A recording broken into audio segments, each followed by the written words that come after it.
All right, you're very welcome to the RTÉ Soccer Podcast. I'm Raf Diallo. As ever, we're on RT.ie, YouTube, Spotify, and Apple Podcasts. Lots for you today. We'll reflect back on Ireland's second win over Greece in the UEFA Nations League with Shelbourne's Rachel Graham, as well as the Women's Premier Division weekend, which she was involved in on Saturday. And we'll also look ahead to this week's Champions League quarter-final second legs with the live game on RT2 and RTÉ Player being Arsenal's trip to face Real Madrid in the Santiago Bernabeu. But first, we're going to talk League of Ireland in depth, and I'm delighted to say that Conan Byrne and Richie Towell are along for the ride today. I hope you're all keeping well, lads. Thanks for having us, Raf. Yeah, all good. Good stuff. Now, I think Richie, a few times during your period on the podcast so far, whenever we have somebody you haven't shared the podcast space with, I will always ask you if you have any memories of playing against them. Now, yourself and Conan have played each other. I think played against each other 11 times during those kind of Pat Sweet and Dog days between 2013 and 2015. So, any memories of Conan, and I will get Conan's take as well. Do you know what? When I first started out in the league, obviously Conan was with Patsy and they were absolutely flying at the time. They were the team to beat. They had the likes of Killian Brennan and Christy Fagan up front, and obviously Conan out on the wing as well. They did. So they were a really, really difficult team to beat. And when I first went to Dundalk, they obviously won the league the first year, and they won it by a country mile. They did. They deserved it, hands down. They did. So it really, for us as Dundalk, it was great to have a team like that we were able to push and strive towards trying to get the better of, and it was great competition. We always had great battles on the pitch. Yeah, and Conan, any memories? Yeah, just stop bleeding scoring goals. All he did was score goals in that 2014 season. And it was just a case of any time you watch I think we were in 2014. I think we were top of the league in June. I think we bet Cork last minute. And that put us top of the league. It was the only time I think we were top of the league that year. But it was always after a game, you'd always go in and check the scores and see how it got on. And all you could see is tell, goal. So yeah, that was my I didn't really like him back then. So one of the better finishers in the league, but that brings me very nicely to Shelbourne beating Bohemians 1-0. I know, Conan, you were there at that game, but Mipo Odubeko anyway with the winner on 79 minutes. But Richie, I don't know, I think you were at the stadium as well, weren't you? No, I went up to watch Rovers. My two little girls bullied me into going up to watch Rovers. They're going up, so yeah, it was the boss in this house. Yeah, so you also missed Roddy Collins live saying that Mipo Odubeko was one of the worst finishers that he's ever seen in Irish football. Yeah, I seen Damien's comments as well. Damien wasn't too happy about the comments either. He wasn't. So that's vintage Roddy, isn't it? He'll always come out with something off the top of his head. He will, and get too many people like what he said, did they? No, but in fairness, he was very complimentary of Mipo Odubeko's overall game. It was just the one thing about the worst finisher he's seen, but he was very complimentary after. Yeah. But in fairness to him, I think as Mipo Odubeko took the ball down and touched it with his left foot and then swept it with his right, and all I could hear was Roddy's words ringing in my ears. I kind of knew he was going to score, Richie, but it was a great finish. It was brilliant, and you know what? Because obviously I listened to what Mipo said after the game. He wasn't too happy about not starting the game, which is understandable. He's a young player coming back with a big reputation, and he obviously wants to go out and show everybody what he can do. So when you don't start the game and you come on, there's no better way, especially in a Dublin derby. There's 10 minutes to go, chop inside with his left foot, and then a cool finish, and it was brilliant. And hopefully that really kicks him on now, because to be fair, what Roddy is saying, some of the opportunities that he gets in games, he gets himself in incredible positions. And I wouldn't go as far as saying he's the worst finisher in the league, but sometimes it's the decision making, when to shoot and when to pass the ball. And you can see there, like, that's the most realistic time to shoot. He chops and he's inside the box and shoots. But I've seen on other occasions where he can bring his strike partner into play or a third man runner from midfield, and he's going to do it himself. And that's purely because he wants to try and impress. He wants to be that player to go on and take Shelbourne to the next level. But I think if he just plays a natural game, that will come in time. It will. So hopefully that gives him a little boost that he needs. Yeah, and even there was a chance against Pats where he was clean through, but he took a strike very early just outside the box, and maybe if he'd taken another touch, he might have had a better chance of scoring. Is it a thing with some certain players and some strikers in particular that the more time you have to think about it, it's actually harder, whereas the chance against Bowes, it came very, very quickly, and it's almost instinctive? Yeah, well, that's it. Like, that's exactly what I'm saying. Like, it's just that decision making. It is like the one against Pats. Like, if he makes the other decision and takes an extra touch or an extra two touches, he's right in front of the goal and he has a much more realistic chance of shooting. So it's just, as I said, it's just that decision making. And he's only a young player. In time, that will come, it will. And having a coach like Joey O'Brien and Damien Duff, I'm sure they're working non-stop on the pitch with a player like him, with his finishing and his decision making, when to shoot and when to bring players into the game, because I think you see the threat that he has, and if it clicks for him, the sky's the limit, really. Like, yeah, and Conan, like you had a good vantage point of being able to to see the game as it unfolded. Shels seemed to huff and puff a little bit in the first half, but in the end, second half something switched, and Damien Duff kind of saw that as a a performance of champions. Yeah, look, the first half wasn't great. Now I have to say there wasn't many clear-cut chances.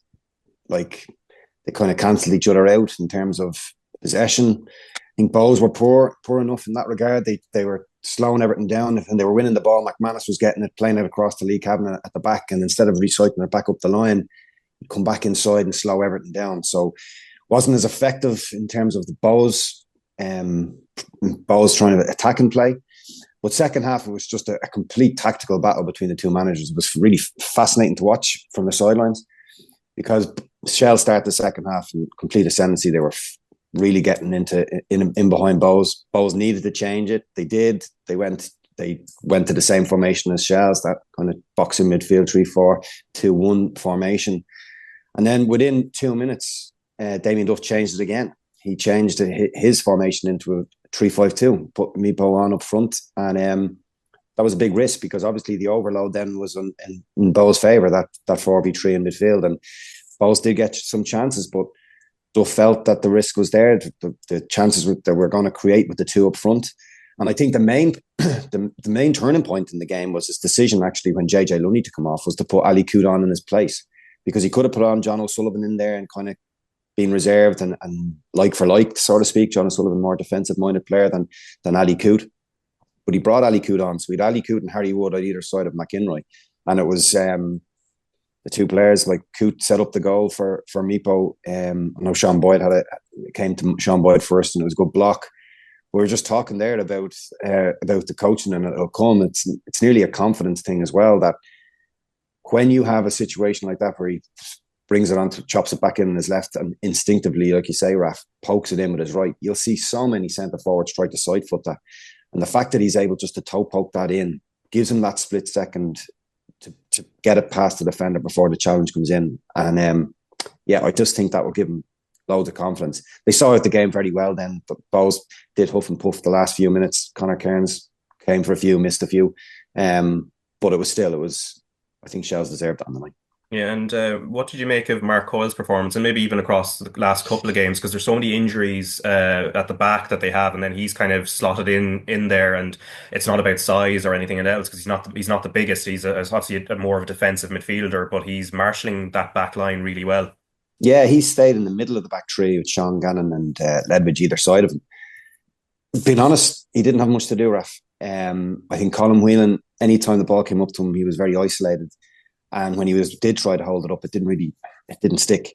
So I think he had a better game last week because he was more involved in the game, and he was playing right centre back. He's more getting on the ball and playing it forward. This time he was kind of more of that central defender, just trying to cover in behind Ledwidge, cover in behind Gannon when the ball went in over the top. And he did it very well. He didn't put a foot wrong the whole game. Like Gannon as well. Gannon didn't start the game particularly well. Put a few balls out of play. Made a poor challenge as well. Got rightly booked for it. But out of the back three, I thought Cameron Ledwidge was by far and away the best player in the back three. He always wanted to play forward, very direct in his play, making runs forward when the opportunity came. I thought he was excellent on the night.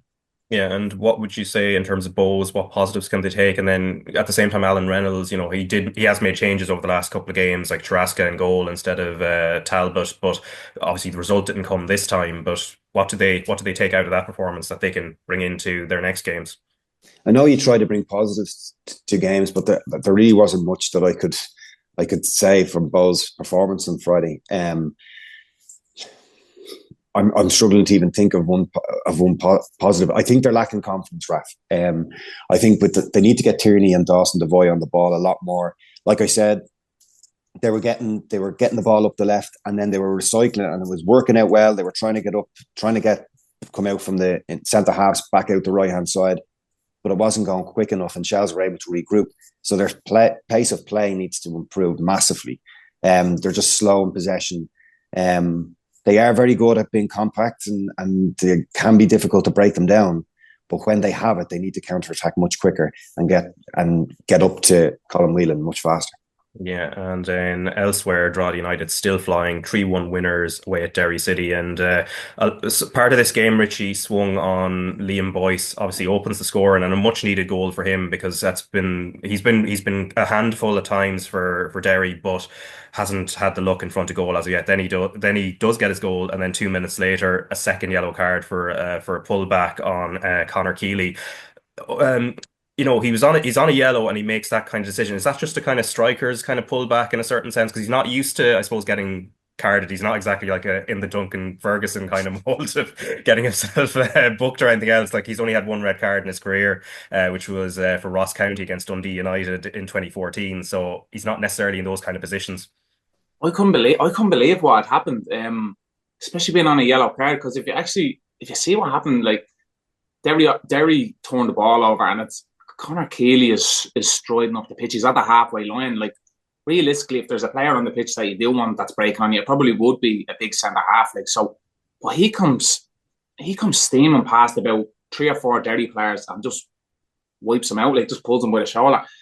Listen, if you're not on a yellow card, you think that's a great one. Like, fair play, just stopping the counter attack. But on a yellow card, just leave him. Like, I couldn't believe the decision they make. If that's a young kid, you think, he's a little bit overexcited. He's after scoring a goal. He's a bit giddy. Like, his adrenaline is gone. But that's a senior full international player that's played at a really high level. I just couldn't believe what I'd seen, and it really let Derry down, because Derry were dominant in the first half. They really were. They could have been 2 or 3 over half time. They could have, and the game just really swung on its head as soon as that happened. And Drogheda, even though they had the man extra, they still loaded the box at every occasion, and that's how they got their just rewards. Conor Keeley had 2 incredible finishes, and then obviously Warren Davis, he off a long throw again, he gets another great finish. So Drogheda are absolutely flying the air, and deservedly so, because every time I've watched them, they've had loads of chances. They defend really well. It's just great to see it. Yeah, and Conan, I suppose the stat as well that jumps out when you look at the overall possession that Drogheda United had, 27%, and they still go on and score 3 goals. And obviously Conor Keeley that's every game. It's great. Yeah. Them and Galway, they're the exact same there. Every game they're very, very comfortable. That's what I said a few weeks ago. They're very comfortable not having possession, and most teams, when they don't have possession, are a bit, I'd be one of them, I'd be a bit agitated. I want to get the ball back as soon as possible. But they're really calm and really comfortable not in possession, because they know when we get a chance, we'll go up and take it. And it's great to see. Like, yeah, and Conan, I suppose, like, every goal was sort of balls into the box, and then Conor Keeley obviously sort of transforms himself into like a centre forward in his mind, and kind of possessed by the spirit of one. And obviously Warren Davis with the cherry on top later on, but it's direct, and they have their plan and they just go for it. And possession is not always 9/10 the law in this case either. No, but I've seen Drogheda a good few times this year, Raf, and I've been very impressed with that box in midfield, that 4. Ryan Brennan, Shane Farrell, and Darragh Markey. Thomas Alua has come in the last couple of games, and his pace and rawness is just so effective for Drogheda. But in terms of like that direct play that you're talking about, anytime they get a throw in, I suppose from the 18-yard line to the end line, set piece, they send the three lads up from the back: Andrew Quinn, Conor Keeley, and James Bulger. And the funny thing about it is that usually when it breaks down, the defenders will always run back as fast as they can back into position. But those 3 don't. They stay up in terms of the second phases, third phases. And even if they do break, one will stay in case they do break it down, and they can put it back into the box. So that's what I've noticed from Drogheda. They're so confident in the sense that they will get chances from set plays, and it proved effective on Friday night against Derry City. And like, you could say that they're not the most possession-based team in the country, and that's fair enough. But they have players that will have 100% determination, 100% commitment. I think Darragh Markey's for the size of him, he's got the most tackles put in the league and the second most interceptions. so far this season, and he just runs around making challenges. But it's when he's on the ball he's so effective as well. And I think Drogheda are doing so well. I think going full time has been a huge plus for them.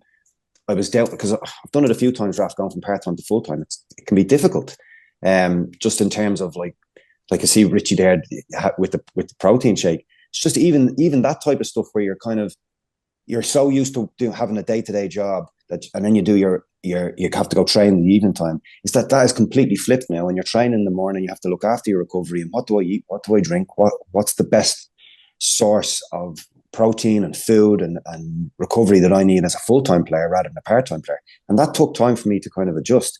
So you have to give huge credit to people behind the scenes, Drogheda United, looking after the players too. Yeah, Kevin Doherty obviously doing a brilliant job as well as manager, but he's also doing all right.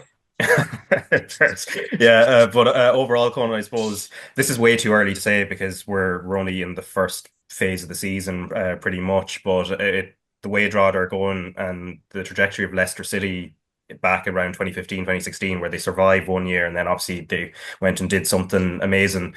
It's, again, I have to repeat, it's way too early to say it, but there are sort of those kind of seeds. That Leicester team in 2016, they knew what they were and what, they were very, they weren't all about possession. It was counter-attack and work hard.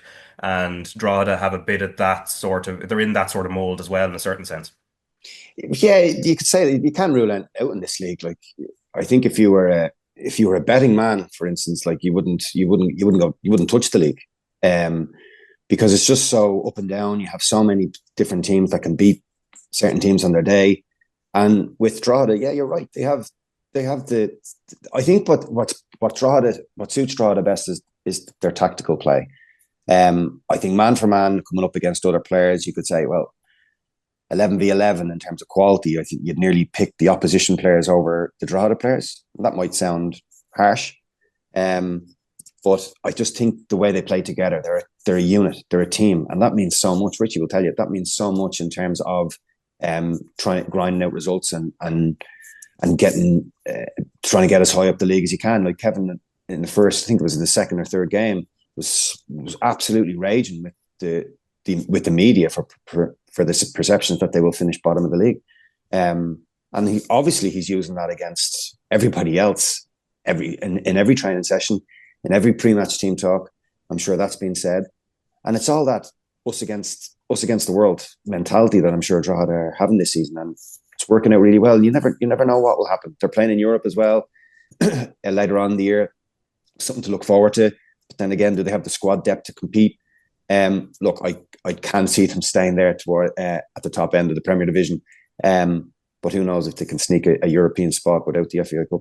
Who knows, because they're doing really well. Yeah, and Shamrock Rovers in the conversation at the moment, quietly, kind of after a slight stumble at the start of the season, they're right on the shoulder. The team's up at the top, and that's after a 2-0 win over Waterford. Aaron McAneff header, and then Lee Grace very late on added to that as well. Now off the pitch, the club CEO John Martin has informed the board that he will leave this summer. He's been with the club since 2023. But Richie, as you said, you were in Tala on Friday night, and it was a game they largely controlled. Obviously, we don't know what they're going to do against Cork City tonight in the rearranged game, but they seem to be ticking along nicely. And then we see the likes of Josh Honahan playing such a key role for the opening goal, which really broke it open, and then they just went on and kind of took it from there. Yeah, Raf, they absolutely dominated the game.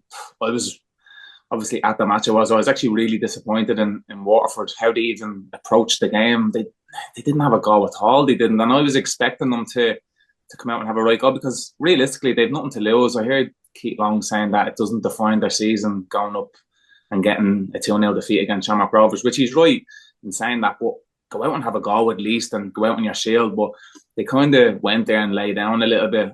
Shamrock Rovers had it all their own way. As you said, Josh Honahan done unbelievable for the goal, and then Aaron McAneff arrived as the third man runner from midfield, which was great to see him getting on the score sheet. It was also great to see Jack Bourne, Danny Mandrow back on the pitch, and obviously Lee Grace had his first start back from injury as well. So you can kind of see them getting all the players back. They're getting a bit of momentum, and normally Shamrock Rovers do have a slow start, but they've had anything but a slow start to the season so far. So if they win tonight, they'll be within touching distance of going top of the league. So I think teams around them, if they win tonight, will start to be a little bit fearful, because it's a known fact that as the season goes on, Shamrock Rovers get stronger and stronger, and with the players that's coming back now into the squad and getting back onto the pitch, and as I said, League Ray's getting his first start in a couple of months, they're just going to go from strength to strength. So it's going to be really, really exciting over the next couple of weeks, because I know they obviously, not to dismiss Cork, they obviously have them tonight, but they play St. Pat's then on Friday, which is going to be an absolute dinger of a match.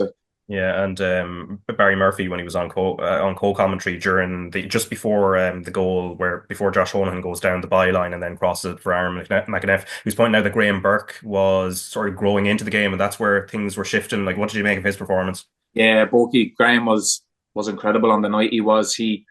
Anything good kind of that Shamrock Rovers done, it came through him. He plays in them pockets where defenders don't want to come out. Radikowski playing centre half for Waterford, he could see him. He could see where Graham was in the pocket, and he just didn't want to step out, because as soon as he stepped out, Shamrock Rovers had the runners then in behind. So he obviously stayed in his defence. He did, and every time Graham got the ball, he was able to turn, and he was just dictating the game. He had little flicks here and there. You could see he was really growing in confidence. In my opinion, Graham is probably the best player in the league. He is when he's on it. He's been really lucky this season. He's been injury free. So if he stays injury free, he'll be a massive plus for Shamrock Rovers this season. Yeah, let's listen to Keith Long from a Waterford perspective. As you said, he had said that this defeat doesn't define their season, but he also spoke about their defending and then just the run of form as well. 5 defeats in a row at this stage. So let's just listen to him. Our season certainly won't be defined by losing against Shamrock Rovers at Tala. We've conceded a goal from not stopping the cross and not defending the box. Attacker arrives unmarked at the back post, so they're basic defending. So it's been our Achilles heel for some time now, not being able to keep clean sheets. Rovers dominated possession first half, but didn't really create a huge amount of clear-cut chances. So we're disappointed with the goal we coughed up.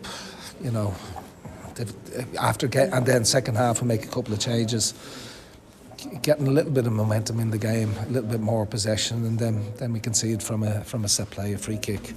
So it's disappointing. Yeah, we started the season brightly and we're on a bad run at the moment. So the only way out of it is to stick together, to work harder, to double down in terms of what we're trying to do. And we need to show our character, show what we're made of now. We've got a big game at home next week in the RTÉ against Sligo, so we enter the second phase of games now. Everybody's played each other. The table is very competitive. Obviously we've lost a little bit of ground, over the last number of games. So we have to try and put that right and try and start picking up points. Yeah. Right. So that is Keith Long speaking to RTÉ Sports' John Kenny there, and Conan. Like, overall, he has diagnosed the problem in what is causing the issue over the last 5 games, which is the defending. But they weren't keeping clean sheets before that anyway, even when they were winning games. And then when we look at the first goal, the one that Aaron McAneff scores, and he talks about the unmarked player, 3 of his players in the box sort of got attracted to the ball, and it's hard to see who's making the decisions there in terms of there's a player that's free that needs to be kept an eye on, and of course the goal comes from there. It does, but even just going back to what he said, they did start off the season well. I think it was three wins in their first 4 games. They only got beaten by Shels at home, and they had a player sent off. I think Ryan Burke was sent off after an hour. So, and they've lost the last 5. Now, the last 4 of those games, they've been beaten against the top 4 teams. But having said that, I'd agree with Richie there, in terms of how they play up in Tala and how they were. Obviously, I was at Talca. I only got to see the highlights of it. But just in terms of the I don't know, even the strength, the squad depth of Waterford, I'd be a bit worried about. Pádraig Hammond up front, is the lack of service that he gets in over the last number of weeks, not just on Friday. So there's a lot of communication issues, I think, within the Waterford team that need to be addressed. I covered a game down in the RSC against Cork, and Cork were so comfortable. They were 1-0 up at the time. Man sent off, and then Waterford came back into the game to win. But I thought Waterford really disappointing at home against Cork in that game. And I think with backboard down the right hand side, I think there is potential there to get balls into the box. It can be hit and miss. And down the other side with Ryan Burke, also they do have quality in those wide areas. It's just getting the balls to them and trying to keep possession of the ball to get it out to them and to put balls in the box. Because like we've seen so often, and even the only goal they scored in the last 5 games was that ball into the box for Ammon's header against Pats, if you can remember, where he flicks at it. It was an unbelievable finish. Yeah. But it just doesn't happen often enough for Waterford getting balls into the box. And like, I think I was watching Super Sunday yesterday, and players being a lot more robotic. And I mentioned it on Friday as well at Tolka, is that it's like a lot of players now define themselves at looking at their own stats rather than, like, for instance, like when you're 1v1 against a player, they'd rather keep hold of the ball rather than going 1v1, be confident, go by your player and put the ball into the box. It's not happening as much as it used to. Richie might be able to tell more on that. But it's just a case that needs to be not looked at, but needs to be coached better in terms of, look, be more creative in that final third. It was so often in games across the league, not just at Waterford, where wingers and strikers aren't getting the service. Wingers aren't giving the service to the strikers, because they keep coming back in themselves and trying to keep the ball. Yeah, and Richie, is that sort of focus on stats, particularly things like, pass completion, is that something you do here, particularly younger players maybe, where they that is on their mind, or maybe it can come from coaches also? Yeah, I think everybody's looking at the likes of Man City and the Barcelonas of years gone by, where it's possession, and they want to go through the towards and not around and get balls into the box. But that's when you see the flip side of Galway United and Drogheda. They're the complete opposite. They get the ball out wide, and exactly what Conan says, they get the ball into the box. And when you do that in this league, that creates absolute havoc and it creates problems, and it leads to goals. You see Galway every week, they're scoring goals, creating chances. Drogheda are the exact same there, and it's exactly from that. They're not getting the ball and going from centre half, playing through to the midfielder, through to the number 10, and creating chances like that. They're getting the ball, they're going long, they're getting it out wide, and they're getting balls into the box. In our league, if you do that, you will be successful. It's been done over the last few years by many teams, and it's been really successful. And Conan's completely right. Waterford, obviously, I listened to what Keith Long had said there. I didn't think they gained any momentum in the second half at all. I thought Rovers were probably in second gear. If Rovers had actually went up the gears into third, fourth, fifth, they probably would have won 4 or 5-0. They would have. I think you could probably see Rovers probably had a bit of an eye on Monday as well, because they were really comfortable in second gear. They were, and it's a bit of a worry for Waterford now. I know they have Andy Boyle to come back into defence. He's been out for the last 5 weeks. He has, and it's probably coincided with Waterford going on the bad run of form, because when he was in there, he's a real leader in the team. He's won many league titles with Dundalk. He's a player that I've played with, and I know he's a real leader in the dressing room, a leader on the pitch. So they've kind of missed him over the last couple of weeks in the defence. And obviously Conan Noonan, he wasn't able to play against his parents' club. So that little bit of creativity coming through the middle of the park, they were probably missing that as well. But Padraig Hammond was so isolated on the night. They were kind of caught in two minds whether to play long or play out from the back, and they were just kind of all over the place, which is unsurprising, because normally Keith Long's teams, they come with a proper game plan and they always see it through to the death, and they always do it really well. Like, they came to Tala last year while I was there, and they dominated some of the games they did, and they were an absolute joy to watch and to play against. You always knew you were in for a tough game, but I think Shamrock Rovers, if you ask any of the players coming off the pitch on Friday night, they'll tell you they had a pretty easy night. Like, yeah, and Cork City are playing Shamrock Rovers tonight, so we'll see how that one goes. But Conan, they lost 2-0 at home to Pats on Friday night. Chris Forster and Brandon Kavanagh with those goals. But from a Cork City perspective first, obviously they're going into it with the bad news that Rory Keaton has a season-ending injury, ruptured Achilles, and with Shawnee Maguire out as well, it is going to be a bit of a hard slog, especially given the fact, Conan, that they were looking to build, and I mean Tim Clancy was looking to build around those front two in particular. Yeah, I just don't know where the goals are going to come from now, Raf. You're relying on, I think Kit Nelson played with Alex Nolan and Carl O'Sullivan in front three. I just don't know where the goals are going to come from. I think with Cork, I think the biggest loss for them is Greg Bulger. Just in the sense of that holding midfield holding midfield role. And like I said previously, they down in Waterford, he went off injured at half time and went down to 10 men. And then obviously Waterford went on to win the game.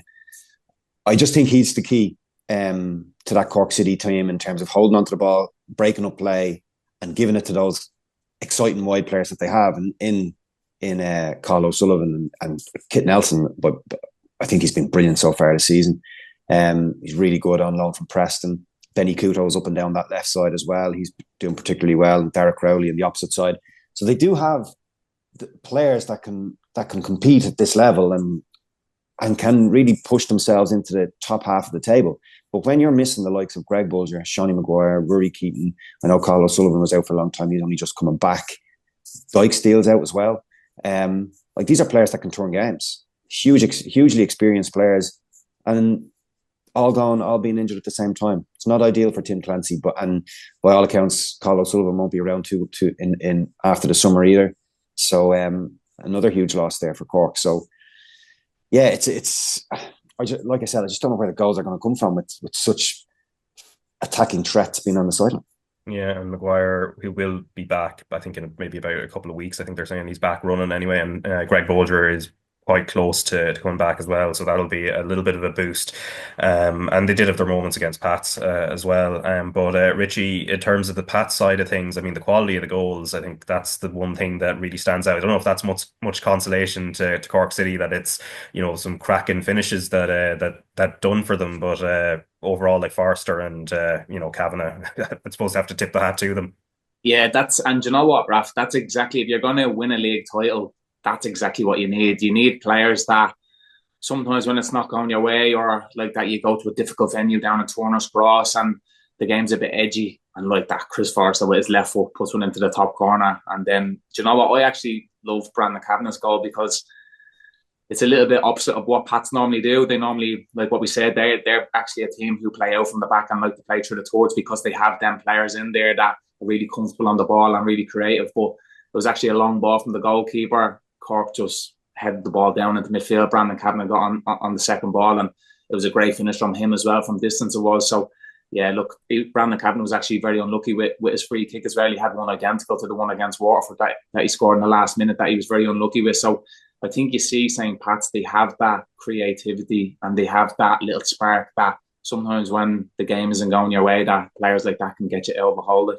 Yeah, and then the Connacht derby on Saturday, Galway United 2-1 winners away at Sligo Rovers. So Owen Elding's penalty wasn't enough for Sligo. That was more of a consolation. Conan Byrne, though, Conan, he was the one that really stood out. We're talking about Conor Keeley sort of being possessed by the spirit of a striker for Drogheda United for the 2 goals that turned things around there. But Conan Byrne's finish in the box, brilliant. And then I have a fire emoji in my notes there about the free kick as well. Yeah, it wasn't bad. I loved what the Galway social media account saying that it should be put up for a Ballon d'Or award, the free kick. I don't know if I got that far now, but yeah, it was still the first goal was brilliant because it was a first time finish when it comes across the box to him. And talking about strikers earlier on, I think they'd be very happy with if they scored a goal like that. When a ball is fizzed across the box the way it was, there was a great finish from him. The second one, the free kick, was magnificent. It's really good, but Galway are absolutely flying, Raf. One defeat all season, and like we said, it's those teams that are playing a back three in that little box in midfield seems to be working well for them. Like Drogheda are doing it, Galway are doing it. Rovers kind of started doing it, I think, when all those years ago when they were a couple of years ago when they were so successful. And a lot of Shels did it last year. So there's a lot of teams that kind of like that formation for various different reasons. But it needs to suit the players that they have.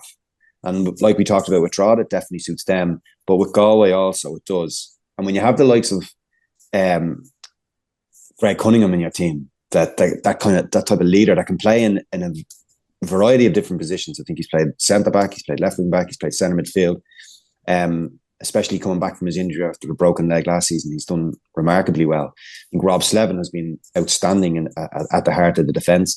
But again, I talked about Kit Nelson at Cork, who I've enjoyed watching this season, but Moses Dyer as well. I know he was suspended for his picking up too many yellow cards on Saturday, but he's impressed me a lot at Galway. And they're scoring goals from various places on the pitch. So I think yeah, they're doing really well as well. It's similar to last year, so great job being done down there. Yeah, and I suppose Richie, in terms of Conan Byrne as well, he's on loan from Bowes, and he was very much a fixture in their team towards the tail end of last season, and obviously over at Galway now for this year, and just seems to be thriving in a different environment.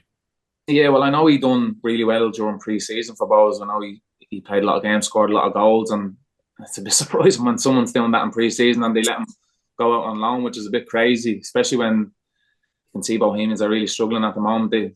Alan Reynolds obviously thought by letting him go they'd still be all right, but things haven't worked out like that. But you see Galway's forced goals. It's a long throw-in. It is from them up in the final third, and as I said, teams don't defend particularly well in this league when you put the balls into the box, and it's a carbon copy of Warren Davis's goal against Derry City. It is the header is poured out to Jez's box, and it's a great finish. It is, and then obviously he gets a great free kick. Galway actually could have got a third in the last minute.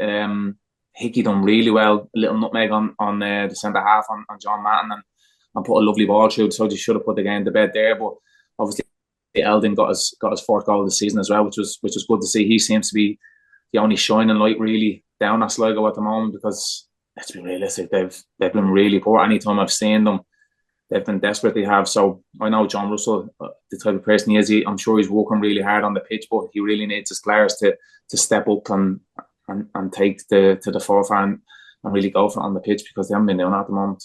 Yeah, because Conan, I mean, John Caulfield pre-game, in terms of his comments, he was talking Sligo up a little bit. I don't know if that's just the opposite, the thing of an opposition manager trying to be magnanimous and not trying to give fuel or something to be written and stuck up on a dressing room wall. But like, when you look at Sligo, are they better under the hood than what the results have shown, or would you be very worried about where they're at this stage? Yeah, no, I'd be worried where they're at. I was worried even before a ball was kicked this season about Sligo. Just the amount of players that have come in that don't know the league, the signings that they've made. They don't fill me with too much confidence. The players that they've lost, in terms of Ellis Chapman to being one to Shels.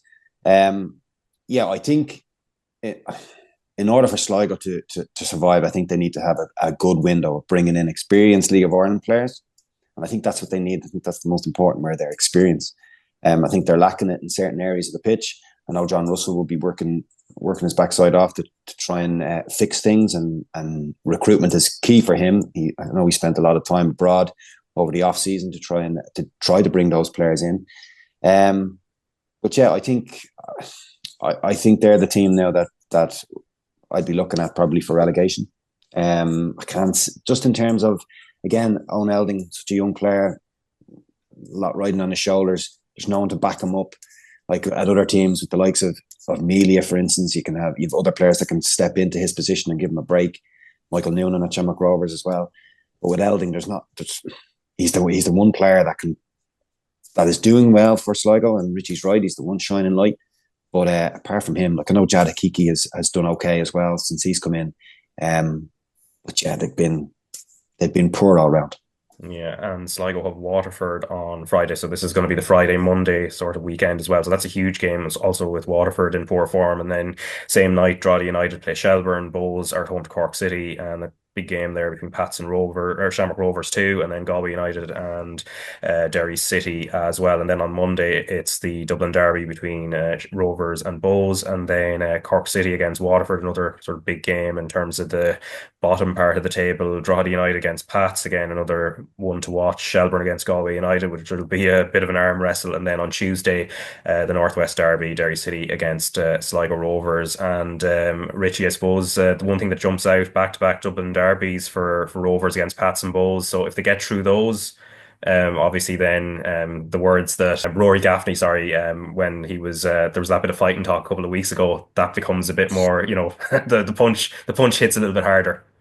Yeah, exactly. Listen, if Shamrock Rovers win tonight, they'll absolutely roll into the Friday Monday games. And do you know what? If there's any team in the country that is well used to playing 2 games a week, it's them. It is. So I'm sure they'll have their own routine that they'll be able to lean on from the European journey with regards to recovery and what foods to be eating and how much sleep lads need and when they're going to recovery rooms and stuff like that. So listen, they're going to be two absolute cracking games this weekend, and it's great to see, isn't it? Because we obviously have all the Dublin derbies in the league, and normally they're the teams that are first, second, third and fourth. You'd have obviously Pats, Rovers, Shels, they're always the teams that are up there, but it's great then when you see the likes of Drogheda and Galway, and you could have a top of the table clash between Galway and Pats, or Pats and Drogheda. So the games are really exciting at the moment, and it's a great time to be a part of the league. Yeah, and Drogheda and Galway, there will be Shels' opponents over those games, and then Drogheda playing Shels and Pats as well. So Conan, I suppose it's there's going to be a lot of changes at the top of the table anyway at this early juncture, and then at the bottom end as well. A lot of those teams that are where they have a lot of worries, they are all facing each other more or less this weekend, one way or another. Yeah, it was interesting as well. I was looking at the table, the top five. Well, before the games took place on Friday, the top five teams beat the bottom five teams. So that gap has already been created now between the top half and the bottom half. But yeah, it's going to be this round of games are always very interesting because it says a lot now when you come into the next Tuesday when you're going to be talking on the show, on the podcast, about where the table's at and who's been performing well and what team kind of took the two games to the maximum, I suppose. And Drogheda have a huge weekend ahead of them. I think that they can put in a big statement here against Shels if they beat them back to back. They've already beaten them with at Talca Park with Moran Davis scored that incredible strike in the first couple of minutes of the game, and I know they're up at you in Drogheda on Friday, and it's such a huge game for them, and the confidence they would have got from Friday's night's win in Derry, along with Shelbourne's confidence, it promises to be a great game and one that I'm really looking forward to seeing. I think Rovers have probably the biggest weekend ahead of them, away to Pats, home to Bows, like two massive Dublin derbies. And I think that's going to be really interesting. Like they'll 3 games in 7 days, but like Richie said, probably one team that are able to manage that load, considering how successful they've been in Europe and those games coming thick and fast, so they'll be used to that. But that's something that I'm looking forward to as well. The weekend, how Rovers get on in the big Dublin derbies. Yeah, and then in the first division, Dundalk beat Cove Ramblers 1-0. Kerry got back to winning ways, 3-0 win over Athlone, and Athlone have also parted ways with their manager as well. And then Wexford and Finn Harps drew 2-2. Bray Wanderers beat Treaty United 2-1, and then UCD on Saturday night were 1-0 winners away at Longford Town. And I suppose, Richie, we had Daryl on the podcast about 3 weeks ago or so now, and they were ticking along nicely at that point, and there's a huge gap now to second place. So it seems, they're, well, as long as they keep playing as they're playing, they're going to be on course for automatic promotion as the season goes on. But Sean Keogh was probably the one that seemed to stand out anyway in the match against Cove. Yeah, do you know what? Kieran Kilduff, first and foremost, is doing an absolutely fantastic job there. He is. It's not easy for him going into a club that were in such turmoil last year. A big clear out, a big turnaround the players. And as I said, the fans, I was there at the last game of the season for Dundalk last year, and it was a bit volatile, the place, and it was an atmosphere that I wasn't really used to being up there. Anytime I've played up there, it's always the crowd really get behind them, and you could see the last game of the season, they were fed up, and rightly so. So you can see the job that he's done since he went in there, and another 1-0 win. We spoke about it after a couple of weeks. They'd had a couple of 1-0 wins, and that's how teams go on and win the league. They turn them 0-0 draws into 1-0 wins, and Kieran's doing an absolutely fabulous job. He is, and I'm delighted for him because he's a good person as well.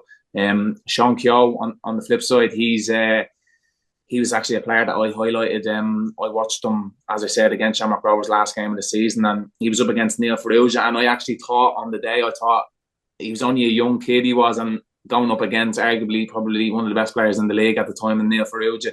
He was after being on fire, he was in Europe, and I thought this young lad's going to be in for a tough night, and it couldn't have been more wrong because he was absolutely incredible. He was. Now, I've spoken to a few people since then about him, and they absolutely rave about him. They do, and they say he's a top player and he's going to have a super future. So I think you could see the trajectory that he was going to go on after his performance at the end of last season, and it's great to see because that's what we want in this league, to see young players come through and really do well and take their chance, and he's definitely done that. The thing about that, the thing about him, Raf, Sean, is his mum is a teacher in my school. All right. So I get to hear the highs and the lows of young football and careers, I suppose, over the last number of years. And Sean never got international recognition growing up. He's only got it recently at the under-19s. He got called up recently, and his trajectory is one of those. I wouldn't say he's a late developer because he was always very, very good, but it was always people in his position that were kind of in terms of international recognition that were that bit stronger. But it's all about the work rate and the dedication that players have these days, and you just have to want it more than other people. And Sean has shown that, and I just think for his bit of skill on Friday night for his goal, just emulates exactly what he's been of that hard work. His first touch and his ball into the box, like just that confidence that he has, that he's developed, and that's been nurtured by both Kieran Kilduff and Ken Kiernan in Dundalk. And also then with the confidence of playing international football. He was away a couple of weeks ago with the 19s, and I just think he's a player, definitely a player that people will have to watch out for. Yeah, and Dundalk 7 points clear at the top, Conan, and the rest of the table. Then it's quite tight in terms of the top six, let's just say, with the exception of Dundalk. Obviously, you're far ahead away, but also the table isn't necessarily reflective of what's happened on the pitch, given there were points being taken off some clubs or whatever, just with all this player eligibility issues from the first weekend of games is where that emanated from. But overall, it looks like what everyone will be looking for in the first division is who gets gets into the playoff places first, and then potentially then try and get through those kind of playoffs, and then see can they get promoted that way. But that's where the real interest in the division seems to lie now. It always does. It's always in that top five. Obviously, the automatic goes up, and then it's between second, third, fourth, and fifth. And like everyone has a chance of getting into that top five, and even proven over the years that even if you do finish fifth, you have a chance of getting promoted. I think one team was at Longford a couple of years ago, got to the playoff final after finishing fifth in the league. It's incredible, really, considering a 10-team league that mid-table team can go and get promoted. But yeah, I think the team that is kind of not being at full strength or full pace in this season would be Athlone, and obviously the change of manager has kind of signified that. They've only got 7 points. UCD not much better either on 9, but Kerry are slowly progressing each season, which is great to see. A magnificent 3-0 win on Friday night as well for them. But yeah, I think there's only going to be one outcome in terms of who's going to be automatic promoted. And obviously I think that'll be Dundalk.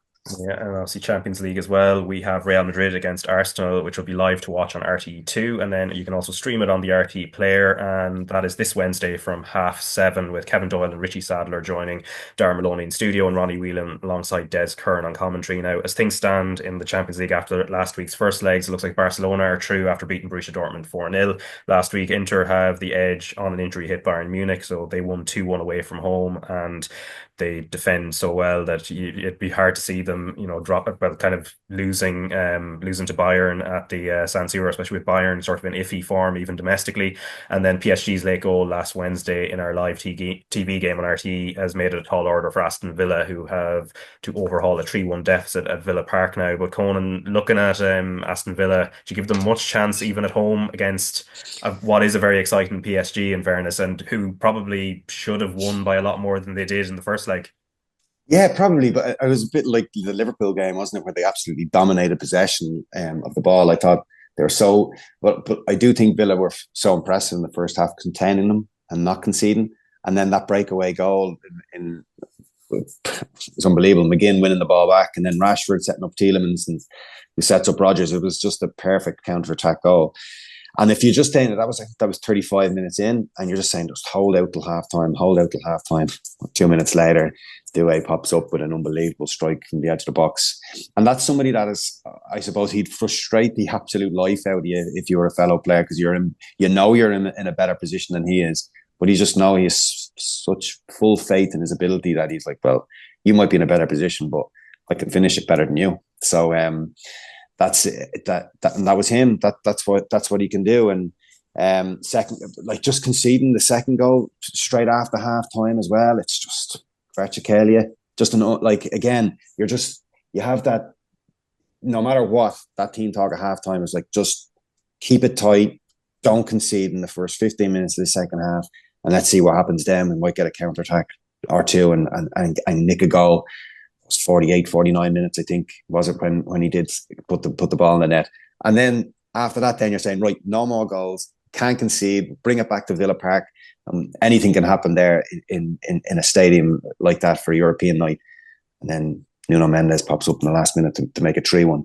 So to answer your question, Raf, no, I can't see them overturn that, because they've, like, even with Vitinha and João Mendes in the middle, João Neves in the middle of that pitch, you're kind of like, it's a similar. You wouldn't want to be in a rondo with those two lads anyway. They just keep the ball for fun, and just so impressive, so impressive.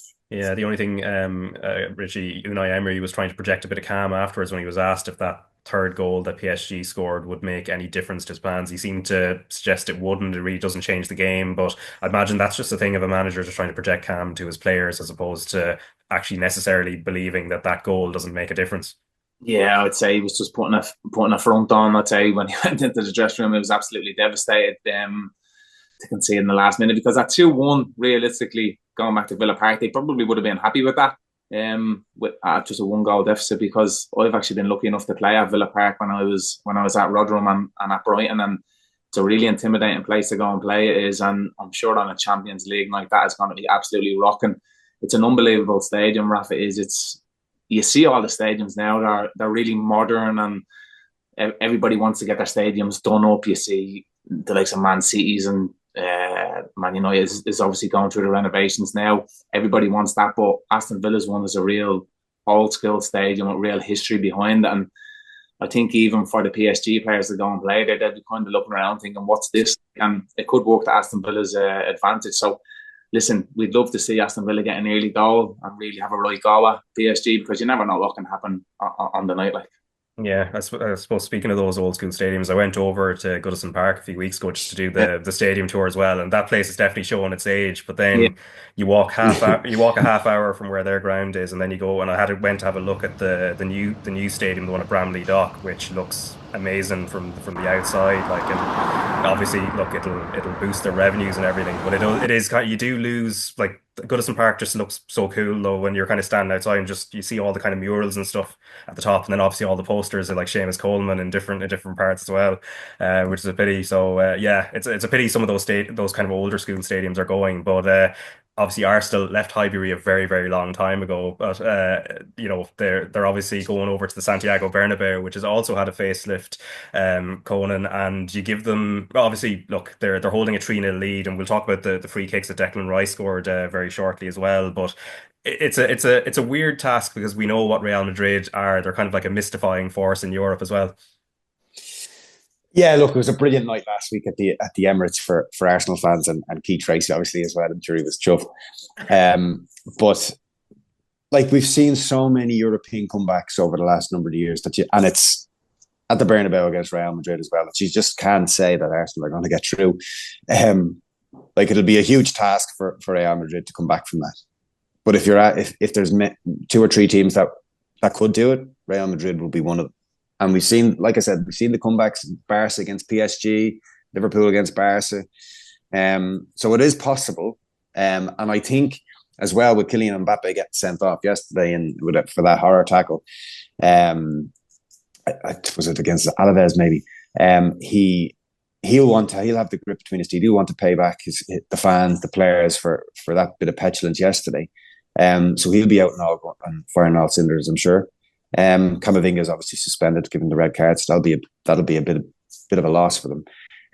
But I think from an Arsenal perspective, Raf, they're going to have to attack from like they're, to know that old saying, attack is the best form of defense. Because if they kind of hold back, it could be a long night for them. I think with the threat and the attacking threat that Arsenal possess, and it showed against them against Real Madrid last week, having 11 shots on target in the whole game. That I think that's what Mikel Arteta should be doing, should be sending that message to his Arsenal players, is that no, we're not going to just sit in and try and keep the scoreline down. We go and we do what we did to them in the first leg and see where that takes us. Yeah, I suppose, Richie, I guess you concur with that as well, that, you do have a 3-0 lead, but it is Real Madrid, and yes, it's at the Santiago Bernabeu, which obviously is kind of a magical place in Europe, but you can't really afford to sit back too far, because one goal suddenly the dynamic, or I mean from Real Madrid, and the dynamic changes. Whereas if you were to go and maybe make it 4-0 on aggregate, it dampens actually maybe the Real Madrid state, or the Real Madrid fans, as they tend to do a lot to their own team, will turn on their players. Or on the complete opposite, Raf. If I'm Arteta, I'm parking the bus. I am. But I'm telling the lads, do not cross the halfway line. Honestly, no, genuinely. Look, Arteta, he knows his stuff. He's one of the best managers in the game at the moment. But I'd be really fearful of Arsenal going and attacking and then getting caught on the counter attack with Mbappe, Rodrigo, and Vinicius Junior. Their pace is electrifying. Where if you sit a little bit deeper, it kind of nullifies that, where they can't get in behind you, because realistically, that's what they want. They want the balls in behind. You see them anytime somebody attacks, they just hang up the pitch they do, and they're waiting on the transition, on the counter attack they are. So yeah, if I was Arteta, I'd definitely be parking the bus, Jose Mourinho style, just everybody on the edge of the box and defend. And then look at, obviously they'll have the likes of Saka and Martinelli then on the flip side, that Real Madrid are going to have to push body forwards. They're going to have to commit people, commit the numbers going forward they are. So if they have that real pace and attacking threat with Saka and Martinelli on the wings, yeah, you never know what can happen. But like as we said, that's the beauty of football, isn't it? You are saying that you need to back, and I'm saying the complete opposite. I'm saying no, park the 3-0 advantage. Arsenal don't really need to come out and go all guns blazing, but yeah, as I said, that's the beauty of football, and it'll be really, really interesting to see what Arteta does against Madrid. Yeah, I don't know if the tactics will go to a point where Arteta will take a literal bus and just drive it, drive it into the stadium and then park it there. I presume there'll be bands or something coming. But I suppose, Conan, before I let you both go, you were at the Ireland-Greece game in the Women's Nations League last week, where Ireland won 2-1 in Tallaght Stadium. But you brought a big contingent of people with you as well. Yeah, I did, Raf. Yeah, I said I brought all the girls from 5th and 6th class from my school. We went out for brought them to Tallaght. I think there was 50 of us all together that went. So yeah, and it was a great day. It was like some of the girls. I'm in Rush, obviously, as you know, Raf, and some of the girls have never been to a live match before, whether that's a live sporting event, should I say. So it was great to show them that it's on your doorstep. And so there's role models and people with that can give you so much inspiration that are playing in international football and in just down the road. And yeah, they all had a great time. Some spent probably the majority of the game at the chip van, and that's fair enough. But you had a lot of people, a lot of the girls there that were really enjoying it, getting the sense of atmosphere, shouting and roaring on their favourite players, and to come away with the early goal helped with Amber Barrett, obviously, and then it was great for them to go home happy and 3 points. And yeah, it was a great evening, great day. Raf, I have a lot of girls that come into my academy now and that love their training and love their football. So it's great to see someone like Conan Byrne, who's had such a good career, that are taking the girls to the games, because when girls go to the games and they see people like that at a live sporting event where they have role models to look up to, it's amazing. It is, because I can guarantee you that some of the girls went home and they were out practicing their skills then straight away, because I know when I have the girls that come into me, they come into me every Thursday. We have a girls only session we do, and it's great. It is they're flying in their own league, and like that they have real role models to look up to, and it's just an amazing thing in life to have somebody to look up to that you can go on and try and inspire to be. Yeah, and obviously there's nothing wrong with going to the chip van as well. When I was on the League of Ireland beat, when I used to cover the games for the papers back, actually during your career, Conan, 2013 to 2015, I used to spend a lot of time around that part of the stadium at half or in and around halftime, just refueling.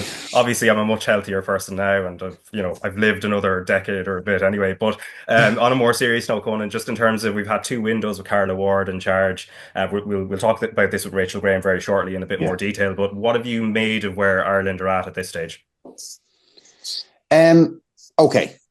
It's probably the best way to put it, Raf. I know that it's still early days in Carla's international tenure, but I like the way what she's done. I like her style of play and what she's trying to implement in the team. Sometimes I feel as if we don't have the players to implement her style. to what she wants it to be. I think there's been some standout players. I think Jess Stapleton has been excellent at the heart of defence, obviously replacing Caitlin Hayes. Anna Patton's goal the other night as well was really good. Tyler Toland and in midfield, always wanting to get on the ball, always looking to play forward. Marissa Shiva in beside her, kind of would have seen her as a winger during Vera Pauw's time, and kind of tucked in a little bit more on last Tuesday. Thought she was excellent. But yeah, I just still think and it always goes back to Louisa Littlejohn's comments after the Wales game, is that we just need to keep building the women's game here and try and promote it as much as we can from grassroots all the way up, because obviously I coach 2 girls teams locally, and the talent is there, and it's just trying so hard to keep them in the game, Raf, because especially my under 12 team, they're a Premier team, and with the fight with the GAA in a positive way, because you want them to play other sports and that transfer skill, that's really important. But it's to try and keep them playing football so that they can develop further, because some of them are really good that have the potential to play at a higher level, but get dragged away too early because the supports aren't there for them. Facilities aren't there for them. Played a match yesterday and there was no toilet facilities for the girls. Incredible stuff still. So it's these are the small things that will affect long term in terms of our girls playing in the League of Ireland nationally, in the Women's National League, but also on the international stage as well. Yeah, and obviously we'll talk a little bit more about the international stage with Rachel Graham now. But Conan and Richie, you've been very good with your time today, so thanks very much for coming on. Cheers, Raf. All right, I am delighted to be joined now by Shelbourne midfielder Rachel Graham. We'll chat about the Women's Premier Division shortly, and obviously your own very exciting game against Bohemians too. But first, I did want to get your thoughts on Ireland's 2-1 win over Greece last Tuesday. I was just chatting a little bit with Conan Byrne about it, and of course, for those maybe who missed the game or maybe have forgotten some of the details, Amber Barrett scored a penalty 9 minutes in, and then shortly after half-time, Anna Patton then headed in a second, and then via tricky Sari then pulled one back for Greece as well. But Ireland held on and back on track, 2 wins in a row over the same opposition, so can look forward to the end of May and then start of June window as well. But Rachel, from your own vantage point, what did you make of the overall performance, especially in the context of missing players? Yeah, look, I think going into that game, it was just 3 points. That's the main thing. However way you go about it, just come out with 3 points, and that's what they're doing. But I actually thought we started really, really well. We were, on the front foot. Everything was forward. It was really good. It was really positive. It was quick. And then I felt like when we did go 1-0 up, it kind of maybe dropped our levels a bit and a bit of sloppiness crept in. But I felt like we were comfortable for the game. I don't think they were really threatening us, but it was just that sloppiness that was maybe creeping in. And then obviously going 2-0 up was probably the cushion where you thought, okay, we could push on now. But again, we still had that bit of sloppiness. We were we were really comfortable in the play. I don't think they were really threatening. But we probably lacked a bit of quality, I would say, in the final third and maybe a bit of decision making. But I think then when they got the goal back, it was I wouldn't say we were, holding on or, really grabbing on for that last few minute wins. But I just think against a team like Greece, it's not a position you want to be in where you're trying to run down the clock or see the game out, slow it down. We should have been pushing on for goals. But look, when you're in that situation, you just have to deal with it. It's just about getting out where you're 3 points. They don't do anything silly. That's what they're doing. They didn't cough up any chances that were giving Greece hope that they were going to get something out of the game. So look, it's 3 points overall is the main thing. But I think if you're looking at areas that, would have been disappointed, would have been the final third and the lack of chances that we created from open play against such poor opposition. Yeah, and obviously it was a game where Katie McCabe wasn't available through suspension. So where do you feel she slots back in positionally when the next window rolls around? Yeah, it's a tough one because I think the back four have done well in both games. Jessie obviously was the new player in and she was player of the match on the Friday, so it'd be very hard, to take her out of it. She's probably maybe the easier one to take out because it's almost like last in, first out kind of thing. But Carla Ward brought Katie on Friday at left back, so I assume that's where she thinks she's best. But I think if it was me, I'd leave the back four the same, and I'd put Katie in that left wing position because it's probably an area where we could really improve on. And Katie's obviously a world class player, so look, we know she's brilliant at left back. It's probably the best position for us, but I think going into the next two games, our back four, no one deserves to be taken out. So I think an area of improvement is those wide areas. So do you just slot Katie back in there is probably maybe what Carla could do. Yeah, in terms of some of the players who've laid down a marker, of course, Jess Stapleton certainly did in that way. But who else would you be looking for, do you think, from this past window, who you feel actually has put their hand up? I suppose Amber Barrett probably being one of the obvious ones. Yeah, I think that's the main one that really stands out. I think she's a headache now. I think, and look, in fairness to Amber, like she's obviously, I think she feels she deserves that starting position, and she's not someone who seems to be moping around about it or sulking. It's, when she comes on the pitch, she's playing like she's a point to prove, and she's done that when she came on Friday. She took her goal really well.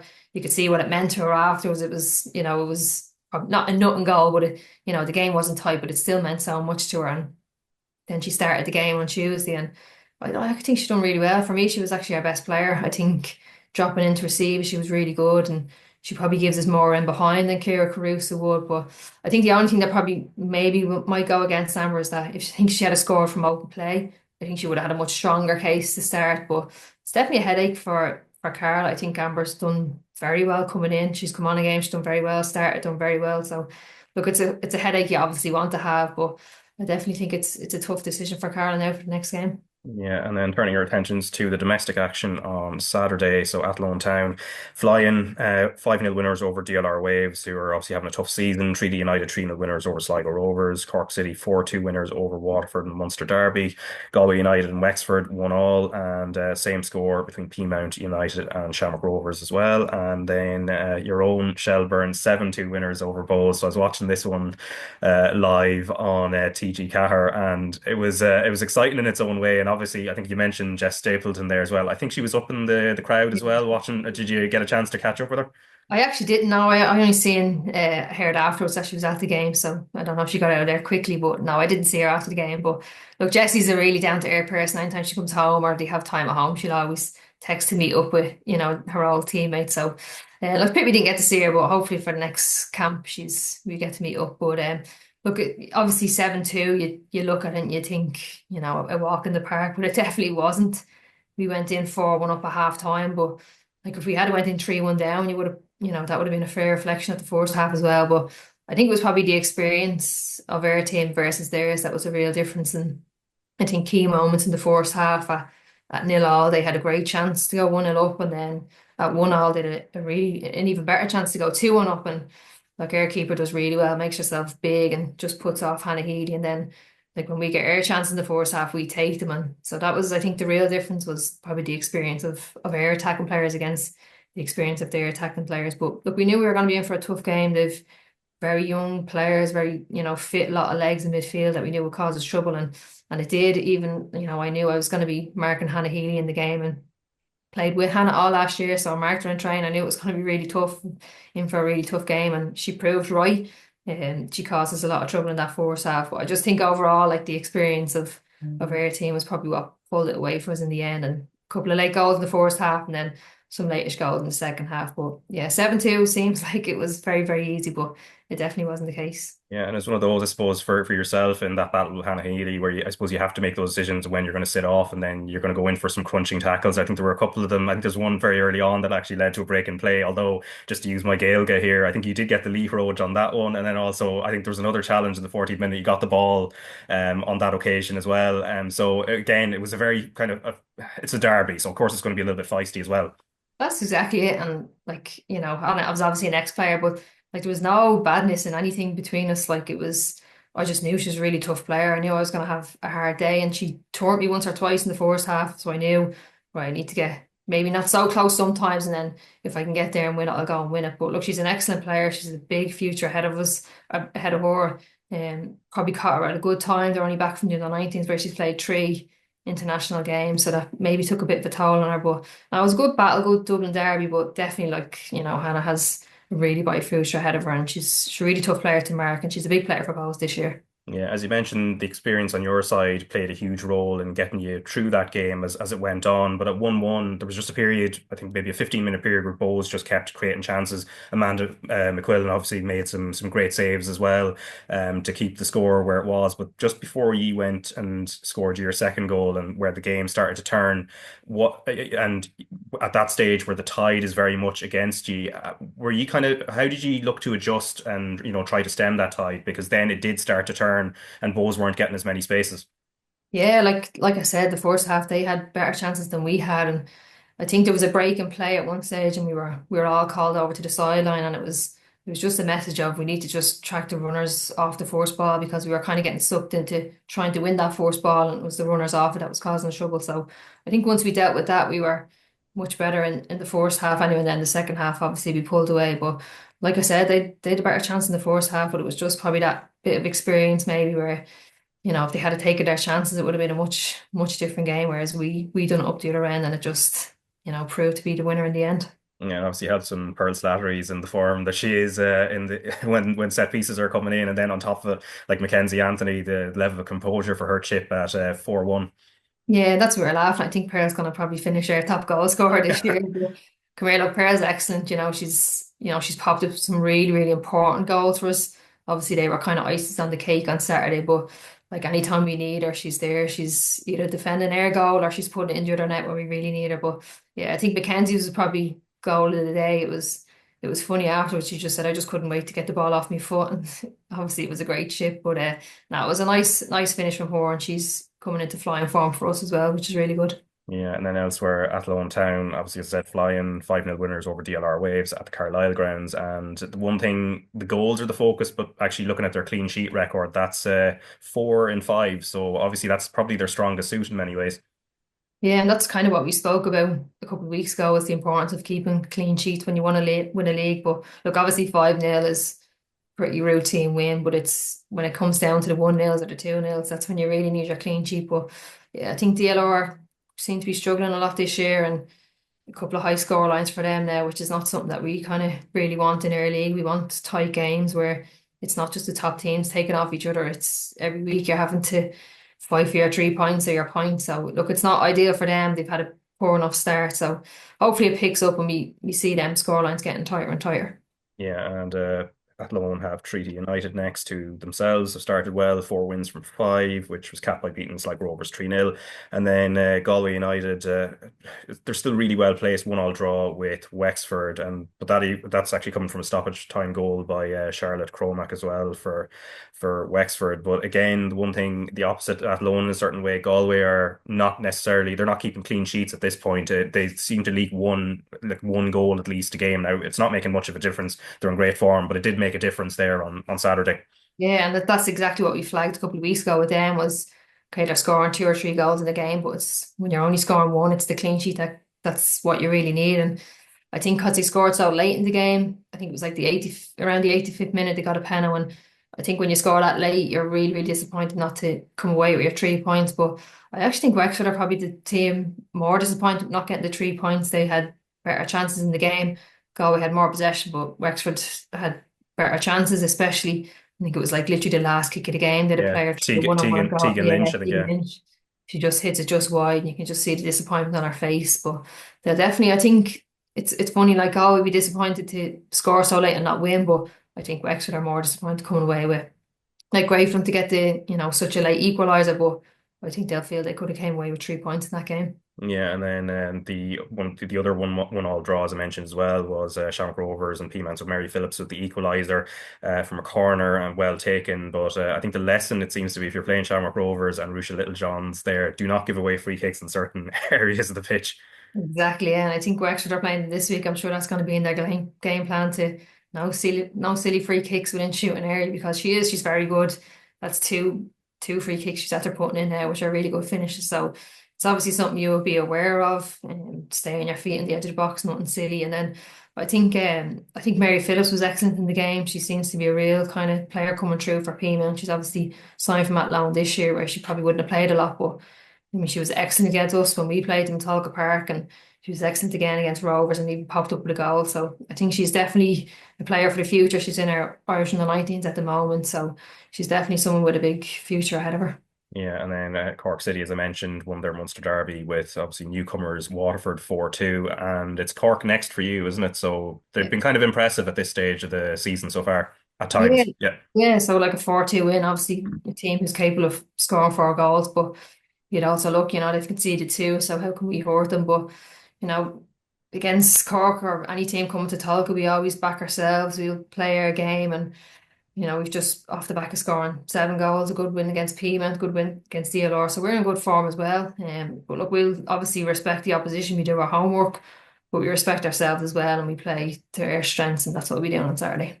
Yeah, and here on RTÉ, episode 5 of Total Football with Aisling O'Reilly and Rusty and Sambi will be on RT2 and RTÉ Player this Saturday at 10 a.m. And the team meet Ireland's Crystal Palace besties Abbie Larkin and Izzy Atkinson, but they also chat to Hayley Nolan. So let's just get a little taste of what's to come on Saturday. I was the only Irish woman on the team, but obviously when Izzy and Abbie signed, it was great. It's like kind of like a taste of home almost, so it's nice to have them here, and hopefully we could bring in some more in the future. Special, obviously, because through the good and bad, like you always have your Irish girls, which is, their family. Mum and Dad love it when they come over. My dad just goes in by himself and just walks around everywhere. Hi! Yeah, we're like best friends. Sure, we have our own apartment together now. She's like my little sister though, like she annoys me sometimes too. It's like that little sisterly bond. I think, we always fight with each other now and like have little arguments here and there, but it's a bit more homey when I've got my best friend here too. Right, so that is Abbie and Izzy, the last couple of voices you would have heard there. Obviously, teammates at Crystal Palace, and often when we see them in Ireland camp, they always seem to be together, obviously very close friends. But Rachel, you would know Abbie quite well, having played with her. She was kind of coming through before she then left for Shamrock Rovers and then went abroad as well. So what have you made of her development overall, sort of from when you saw her firsthand, but then how she's been developing since, and obviously as an international and the youngest member of the 2023 World Cup squad as well? Yeah, I think, the biggest thing for Abbie when she was younger, or just before she went, she was very slight. She was a very kind of small, very light player, and she seems to have developed a lot more physically when she's gone over, and that's obviously a product of her environment. But I think sometimes we forget how young she is. She's still only 19. And we talk about her development and her progression, but she's so young. She's so much to learn. Like 19 years of age, but I think we seem to forget that because I feel like she's around a long time. She was 16 making her debut and obviously played in the World Cup, so it's easy to kind of think of her as, she probably should be a bit better here, but at 19 years of age, you're only still learning the game. But I think the thing for Abbie is, she's playing for Crystal Palace now, and they're a team that they're bottom of the league, the Women's Super League, so every week they're fighting for even a point to goal.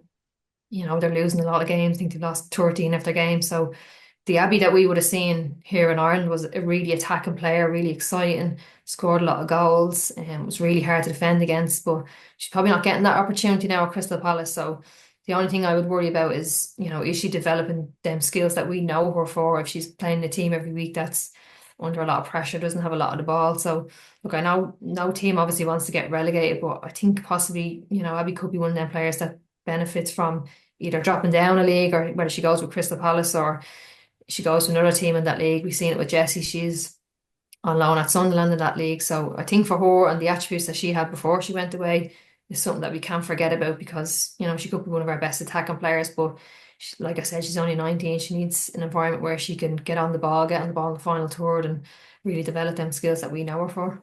Yeah, and at 19 as well, I suppose finally when a player sort of moves abroad, I think we forget just how tough, like 19 is very young, as you kind of say, to move abroad to another country, try and settle down there. I imagine it's hugely helpful to have arguably her best friend, there with her in the same team, and obviously they're able to hang out off the pitch, and it's just it's a benefit to sort of counterbalance the challenge of being away from home at that age. Yeah, like that's obviously so tough. 19 years of age, you're moving away, and I know Abbie's mum and dad, and they would have brought her everywhere at all of our games, really, really, really looked after her really well. So she was really close to them. They went to the World Cup with her, just travel around to watch her play. So it is hard, but look, she seems to really be enjoying it over there, her and Izzy. It's great that they have each other, if they kill each other or not, but once they come out friends in the end. But yeah, look, that's always a helping hand, having someone else, even having someone else who's Irish, but to have someone who's Irish and you're one of your best friends and you're going through the same stuff, you're both trying to fight to get into the 11. It's it's really definitely a helping hand for Abbie. Yeah, so obviously that episode of Total Football is going to be on Saturday at 10 a.m. But that's it for this week. You can remember Real Madrid v Arsenal is live on RT2 and the RTÉ Player on Wednesday. The podcast will be back next Tuesday rather than Monday, as there's a full round of LOI fixtures on Easter Monday. In the meantime, we might have a one-off episode focused on the growth of the game in Ireland, but I won't say too much for now. But keep an eye on the feeds later this week. But for now, thanks Rachel, and in TG Car mode as well, slán go fóill. Slán, lads.